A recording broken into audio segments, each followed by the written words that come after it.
નમસ્કાર વિદ્યાર્થી મિત્રો, આજે આપણે ધોરણ 12 સાયન્સમાં જૈવિક અણુઓ વિશે અભ્યાસ કરીશું. જૈવિક અણુઓ કોને કહેવાય? કે વનસ્પતિ હોય, પ્રાણીઓ હોય, એવી જૈવિક પ્રણાલી કહેવાય. એ સજીવોમાં રહેલા અણુઓને જૈવિક અણુઓ કહેવાય. વનસ્પતિમાં જેવા કે સ્ટાર્ચ છે, સેલ્યુલોઝ છે, કાર્બોહાઈડ્રેટ છે. પ્રાણીઓમાં વિટામિન, ચરબી, પ્રોટીન, આ બધા શું કહેવાય? જૈવિક, કે જેમાં સજીવો એની વૃદ્ધિ, વિકાસ અને ચયાપચયની ક્રિયાઓ માટે એનો ઉપયોગ કરતા હોય છે. કેટલાક જૈવિક અણુઓ જે ખરા એ વનસ્પતિમાં ઉત્પાદિત કરી શકાતા, વનસ્પતિમાંથી પ્રાપ્ત થતા હોય, પણ મનુષ્ય અથવા પ્રાણીઓમાં પ્રાપ્ત થતા ન હોય. એમાં સૌપ્રથમ આ ચેપ્ટરમાં આપણે કાર્બોહાઈડ્રેટ વિશે ભણીશું. તો કાર્બોહાઈડ્રેટની વાત કરીએ.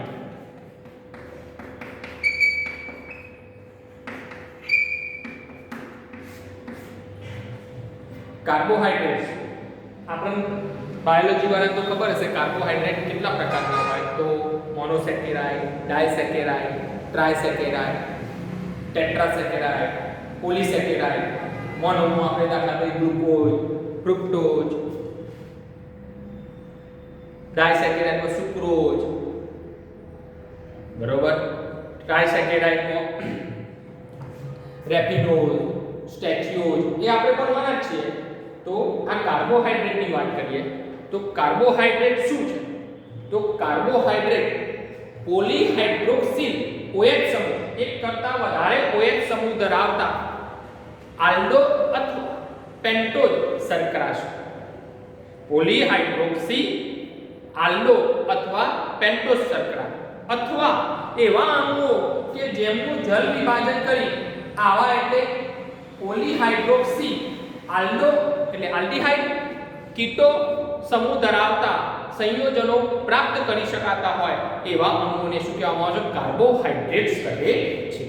કાર્બોહાઈડ્રેટ એનું સામાન્ય સૂત્ર લખવું હોય તો કયું? તો એમાં કાર્બન, હાઇડ્રોજન અને ઓક્સિજન આવેલું હોય છે. એટલે એનું સામાન્ય સૂત્ર CxH2O Y લખાય છે. શું લખાય છે? CxH2O Y.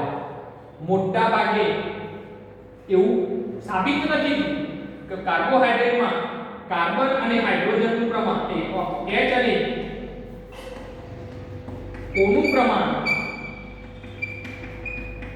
2:1 હોય છે. એવું નક્કી નથી, એમાં એ ખોટું છે. કોઈ કહે છે 2:1 એટલે ધારો કે C6H12O6, એમાં H અને O નું પ્રમાણ કેટલું છે? 2:1. ગ્લુકોઝ ગણો, ફ્રુક્ટોઝ ગણો, C12H22O11 સુક્રોઝ ગણો, તો એમાં પણ કેટલું છે? 2:1 છે. પણ કેટલાક કાર્બોહાઈડ્રેટના અણુ એવા છે કે જેમાં H અને O નું પ્રમાણ 2:1 નથી. તો રહેમનું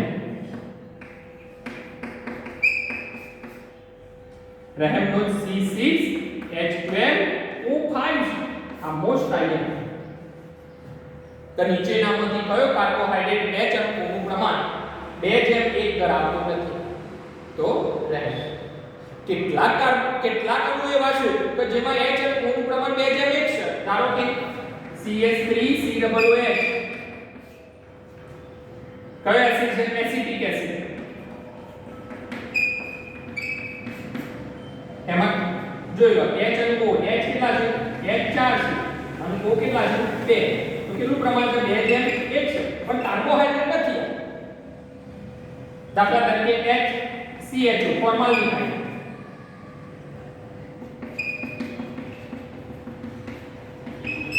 એમાં H કેટલા છે? તો 2 અને O કેટલા છે? 1. તો H અને O નું પ્રમાણ કેટલું છે? 2:1. એવા ઘણા છે લેક્ટિક એસિડ કે જેમાં H અને O નું પ્રમાણ 2:1 છે.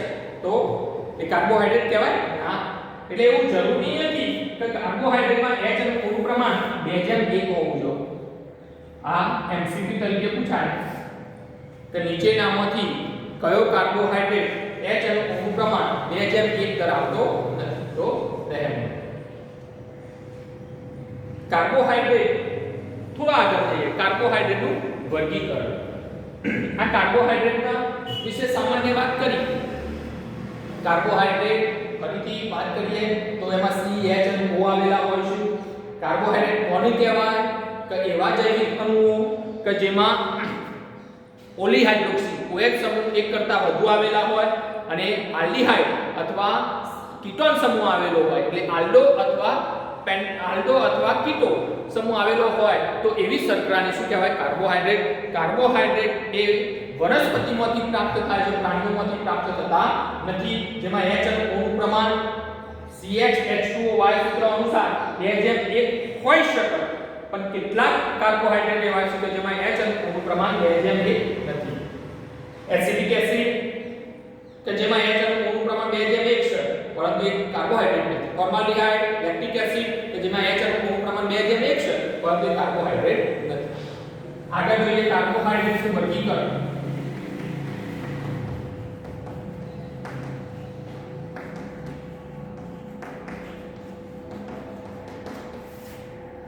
કાર્બોહાઈડ્રેટનું વર્ગીકરણ તો 3 વિભાગમાં કરવામાં આવે છે. એક મોનોસેકેરાઇડ, 2 ઓલિગોસેકેરાઇડ અને 3 પોલીસેકેરાઇડ. મોનોસેકેરાઇડ, ઓલિગોસેકેરાઇડ અને પોલીસેકેરાઇડ. આ કાર્બોહાઈડ્રેટ એટલે શર્કરા જ છે.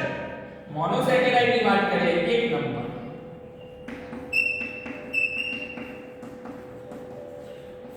ઉદાહરણ સાથે જોઈએ C6H12O6, ગ્લુકોઝ, ફ્રુક્ટોઝ બધાનું સૂત્ર એક જ છે. ગેલેક્ટોઝ વગેરે આપણે બેનું લઈએ. આ C6H12O6 ધરાવતા જે સેકેરાઇડ છે એનું જલ વિભાજન કરવામાં આવે. એનું જલ વિભાજન કરો તો એનાથી સાદો OH સમૂહ ધરાવતો પોલીહાઇડ્રોક્સી OH સમૂહ ધરાવતો અને એમાં CHO હોય અને કીટોન હોય એવો મોનોસેકેરાઇડ મેળવી શકાતો નથી. સાદામાં સાદો આના પછી એનું જલ વિભાજન ના થઈ શકે. તો આની વ્યાખ્યા લખીએ તો શું લખાય કે જે કાર્બોહાઈડ્રેટનું જલ વિભાજન કરી તેનાથી સાદો પોલીહાઇડ્રોક્સી આલ્ડીહાઇડ કે કીટોન શર્કરા અથવા અણુ મેળવી શકાતો ન હોય તો તેવા અણુને શું કહેવામાં આવે છે?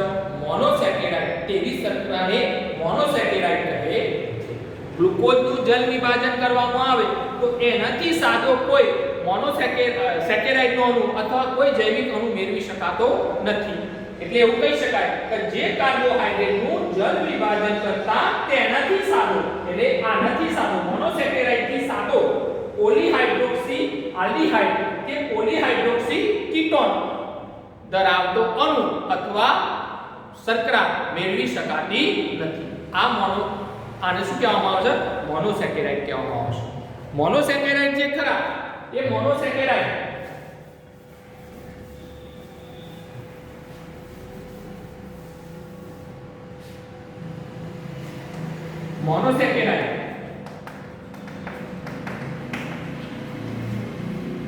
એ સ્વાદે ગળ્યા હોય છે. પાણીમાં દ્રાવ્ય થઈ જાય, સ્વાદે ગળ્યા હોય, સ્ફટિકમય. સ્વાદે ગળ્યા, પાણીમાં દ્રાવ્ય અને સ્ફટિકમય હોય છે. આ જે મોનોસેકેરાઇડ છે એના ઉદાહરણ તરીકે આપણે લખી શકાય ગ્લુકોઝ, ફ્રુક્ટોઝ, ગેલેક્ટોઝ વગેરે કે જેમનું સામાન્ય સૂત્ર શું લખાય? CH2O6 H2N સાદું લખો તો આ રીતે લખી દેવાનું, આ આપણે સરળ પડશે. અથવા ચોપડીમાં જે આપેલું છે CnH2nO એની જગ્યાએ તમે 6 મૂકશો તો ખબર પડશે કે આ સૂત્ર આવી જશે કયા C6H12O6. આ મોનોસેકેરાઇડ. 2 નંબર ઓલિગોસેકેરાઇડ.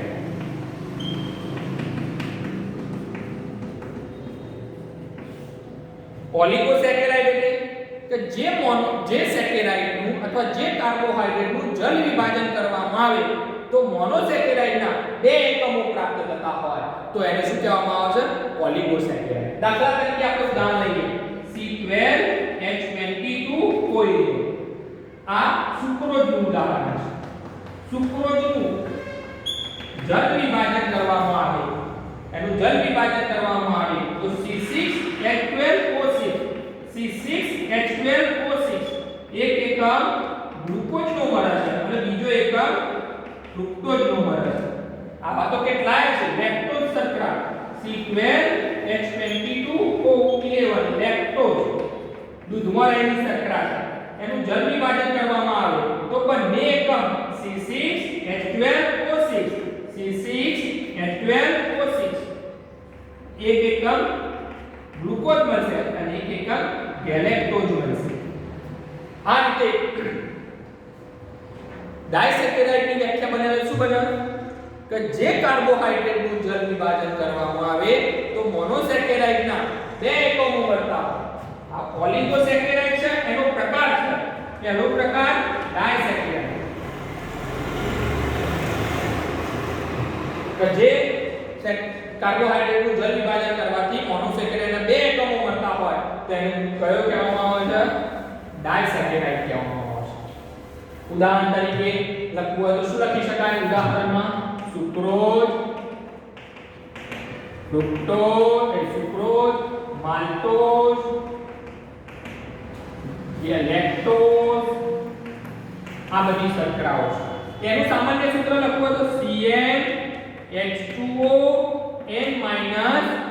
આ આપણે સારું રહેશે, ઈઝી યાદ રહેશે. અથવા બીજું બનાવવું હોય તો CnH2n -2ON- આ બધું ટફ લાગશે. આ સૂત્ર આવું રહેશે. એમાં n ની કિંમત મૂકો તમે, બહાર મૂકશો એટલે ખબર પડી જશે n - 1 એટલે 11 થવાના. 11 * 22 11 બધાના સૂત્રો આવી જશે. એનો બીજો પ્રકાર છે ટ્રાયસેકેરાઇડ.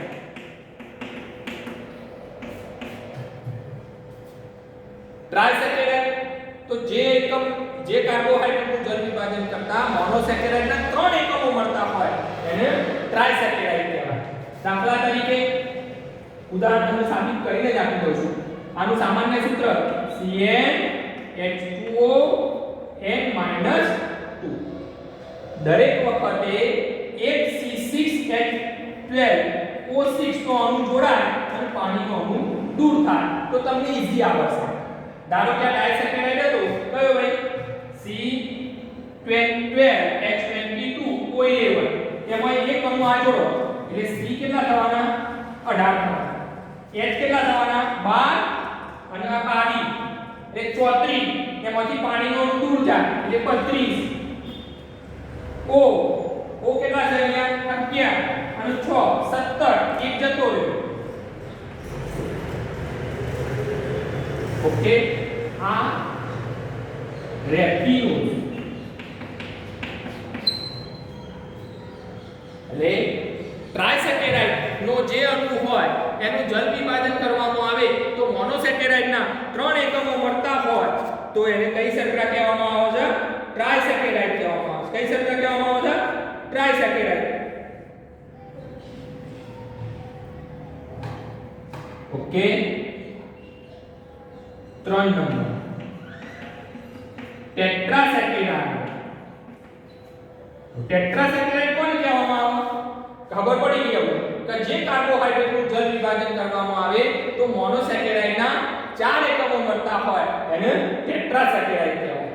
હવે આપણે જે ટ્રાયસેકેરાઇડ કરો રેફિન્યુઝ એમાં આપણે કયો અણુ એડ કરીએ C6H12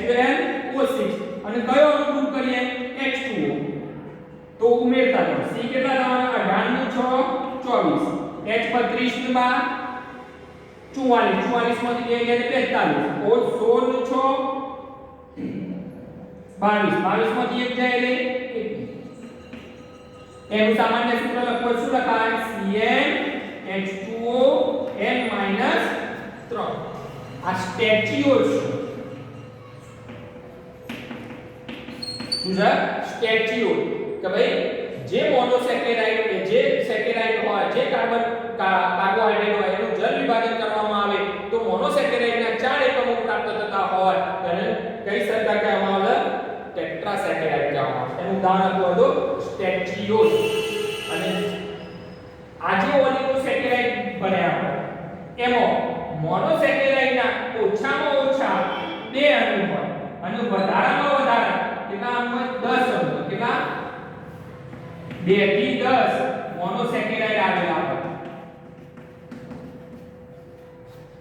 કેટલા આવેલા હોય ઓલિગોસેકેરાઇડમાં 2 થી 10 અને મોનોસેકેરાઇડના જેમ આ ઓલિગોસેકેરાઇડ છે એ પણ સ્વાદે ગળ્યા છે પાણીમાં દ્રાવ્ય છે સ્ફટિકમય છે સફેદ છે પેલા મોનોસેકેરાઇડના જેમ જ સ્વાદે ગળ્યા પાણીમાં દ્રાવ્ય સ્ફટિકમય અને રંગ કેવો હોય સફેદ હોય હવે છેલ્લા કાર્બોહાઈડ્રેટની વાત કરીએ 3 નંબર પોલીસેકેરાઇડ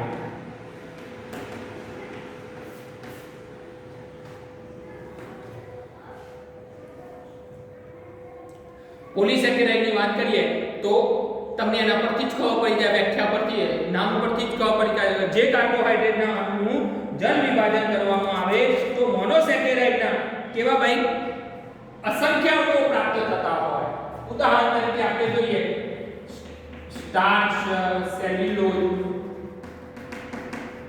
ગ્લાયકોજન ડેક્સ્ટ્રીન આ બધા પોલીસેકેરાઇડ છે કે પોલીસેકેરાઇડ જે હોય ધારો કે C6H10O5 આ મોનોસેકેરાઇડ છે તમને ખબર છે કયો છે C6H12O6 એમાંથી પાણીનો અણુ દૂર કરો તો C6H10O5 આ મોનોસેકેરાઇડના અસંખ્ય એકમો હોય તો એને પોલીસેકેરાઇડ કહેવાય આ ધારો કે સ્ટાર્ચ છે તો એનું જળ વિભાજન કરવામાં આવે શું કરવામાં આવે જળ વિભાજનમાં પાણીના અસંખ્ય અણુ ઉમેરાય તો C6H12O6 ગ્લુકોઝના અસંખ્ય એકમો મળે છે કેવા એકમો મળે છે એટલે આ કયો સેકેરાઇડ કહેવામાં આવે છે પોલીસેકેરાઇડ કહેવામાં આવે તો પોલીસેકેરાઇડ કોને કહેવામાં આવે તો જે કાર્બોહાઈડ્રેટનું જળ વિભાજન કરવામાં આવે તો મોનોસેકેરાઇડના અસંખ્ય એકમો પ્રાપ્ત થતા હોય તેને પોલીસેકેરાઇડ કહેવામાં આવે છે ઉદાહરણ તરીકે સ્ટાર્ચ સેલ્યુલોઝ ગ્લાયકોજન ડેક્સ્ટ્રીન એનું સામાન્ય સૂત્ર શું આવે C6H10O5 દરેક એ જશે કારણ કે મોનોસેકેરાઇડના અસંખ્ય અણુ ઉમેરાતા જાય એટલે પાણીનો અણુ દૂર થતો જાય એટલે સામાન્ય સૂત્ર આ બને C6H10O5 એનું જળ વિભાજન કરવામાં આવે તો મોનોસેકેરાઇડ ગ્લુકોઝ છે ફ્રુક્ટોઝ છે ઘણા બધા એના અસંખ્ય એકમો પ્રાપ્ત થાય પેલા કરતા ઊંધું આ બધા સ્વાદવિહીન હોય છે કેવા હોય છે સ્વાદવિહીન પછી તે પાણીમાં અદ્રાવ્ય હોય 3 નંબર અસ્ફટિકમય અને રંગવિહીન હોય છે કેવા હોય છે રંગવિહીન તો આપણે આ કાર્બોહાઈડ્રેટના વર્ગીકરણ વિશે પૂર્ણ કર્યું ફરીથી કાર્બોહાઈડ્રેટનું વર્ગીકરણ કેટલા વિભાગમાં કરવામાં આવે છે 3 વિભાગમાં કરવામાં આવે છે એક મોનોસેકેરાઇડ 2 ઓલિગોસેકેરાઇડ અને 3 પોલીસેકેરાઇડ મોનોસેકેરાઇડની વાત કરીએ તો જે કાર્બોહાઈડ્રેટનું જળ વિભાજન કરવામાં આવે તો તેનાથી સાદામાં સાદો પોલીહાઇડ્રોક્સી આલ્ડીહાઇડ કે પોલીહાઇડ્રોક્સી કીટોન અણુ પ્રાપ્ત થઈ શકતો ન હોય તો તેને શું કહેવામાં આવે છે મોનોસેકેરાઇડ કહેવામાં આવે છે આવા મોનોસેકેરાઇડ ગ્લુકોઝ ફ્રુક્ટોઝ વગેરે જાણીતા છે એનું સામાન્ય સૂત્ર C6H12O6 અથવા સામાન્ય સૂત્ર CnH2O n ટાઈમ્સ સ્વાદે ગળ્યા હોય છે પાણીમાં દ્રાવ્ય હોય છે સ્ફટિકમય હોય છે સફેદ હોય છે ઓલિગોસેકેરાઇડમાં મોનોસેકેરાઇડના 2 થી 10 એકમો આવેલા હોય હવે આપણે વાત કરીએ જો 2 એકમોથી વાત કરીએ તો ડાયસેકેરાઇડ તો જે કાર્બોહાઈડ્રેટનું જળ વિભાજન કરવામાં આવે તો મોનોસેકેરાઇડના બે એકમો મળતા હોય. ધારો કે સુક્રોઝ છે એનું જળ વિભાજન કરો તો ગ્લુકોઝ અને ફ્રુક્ટોઝ મળશે. લેક્ટોઝ છે દૂધમાં જળ વિભાજન કરો તો ગ્લુકોઝ અને ગેલેક્ટોઝ મળશે. એટલે મોનોસેકેરાઇડના બે એકમો પ્રાપ્ત થાય છે એટલે ડાયસેકેરાઇડ કહેવામાં આવે. સામાન્ય સૂત્ર કયું? CnH2n-salt. સામાન્ય આ રીતે બનાવવું હોય પણ આપણે આ સારું લાગશે, આપણને આ ઈઝી રહેશે. ઉદાહરણ તરીકે તમે લખી શકો કયા કયા સુક્રોઝ છે, માલ્ટોઝ છે, લેક્ટોઝ છે વગેરે. બધાનું સૂત્ર એક જ થશે. ટ્રાયસેકેરાઇડ કે જે કાર્બોહાઈડ્રેટનું જળ વિભાજન કરવામાં આવે તો મોનોસેકેરાઇડના ત્રણ એકમો પ્રાપ્ત થતા હોય ટ્રાયસેકેરાઇડ કહેવામાં આવે. એનું સામાન્ય સૂત્ર CnH2n-2. ઉદાહરણ તરીકે બનાવવું હોય તો રેફિનોલ C18H32O16. ના આપણે એક વખત ભૂલી જઈએ તો પણ કયો અણુ ઉમેરવાનો? C6H12O6 ઉમેરવાનો અને પાણીનો અણુ દૂર કરો એટલે તમને ખબર પડી જશે. ટેટ્રાસેકેરાઇડમાં કાર્બોહાઈડ્રેટનું જળ વિભાજન કરવામાં આવે તો મોનોસેકેરાઇડના ચાર એકમો પ્રાપ્ત થતા હોય એટલે ટેટ્રાસેકેરાઇડ કહેવામાં આવે છે. અને CnH2n-3. અને એનું એક ઉદાહરણ છે સ્ટેચ્યુઅલ. આ નવા સિલેબસમાં નથી, જૂના સિલેબસમાં છે. C24H42O21. આ જે બધા ઓલિગોસેકેરાઇડ છે એ કેવા છે? સ્વાદે ગળ્યા છે, પાણીમાં દ્રાવ્ય છે, સ્ફટિકમય છે, સફેદ રંગના છે. અને પોલીસેકેરાઇડમાં આમ તો પહેલા જૂના સિલેબસમાં એવું હતું કે પોલીહાઇડ્રોક્સી સંકીર્ણ બહુ સંકીર્ણ સંયોજનો હોય. બહુ સંકીર્ણ એટલે ઘણા બધા એકમો આવેલા હોય. પણ આપણે નવા સિલેબસમાં સિમ્પલ બનાવી દીધું કે જે કાર્બોહાઈડ્રેટનું જળ વિભાજન કરવામાં આવે તો મોનોસેકેરાઇડના અસંખ્ય એકમો પ્રાપ્ત થતા હોય તો એને પોલીસેકેરાઇડ કહેવામાં આવે છે. પોલીસેકેરાઇડ એક સ્ટાર્ચનું ઉદાહરણ આપ્યું. એમાં જળ વિભાજન કરીએ તો ગ્લુકોઝના અસંખ્ય એકમો પ્રાપ્ત થાય છે. સ્ટાર્ચ, સેલ્યુલોઝ, ગ્લાયકોઝર, ડેક્સ્ટ્રીન આ બધા મોનોસેકેરાઇડ એ આ પોલીસેકેરાઇડ સ્વાદવિહીન, ગંધવિહીન, રંગવિહીન, પાણીમાં અદ્રાવ્ય હોય છે. ઉદાહરણ તરીકે તમને બતાવેલા છે. આ તમારા કાર્બોહાઈડ્રેટનું વર્ગીકરણ પૂરું થયું.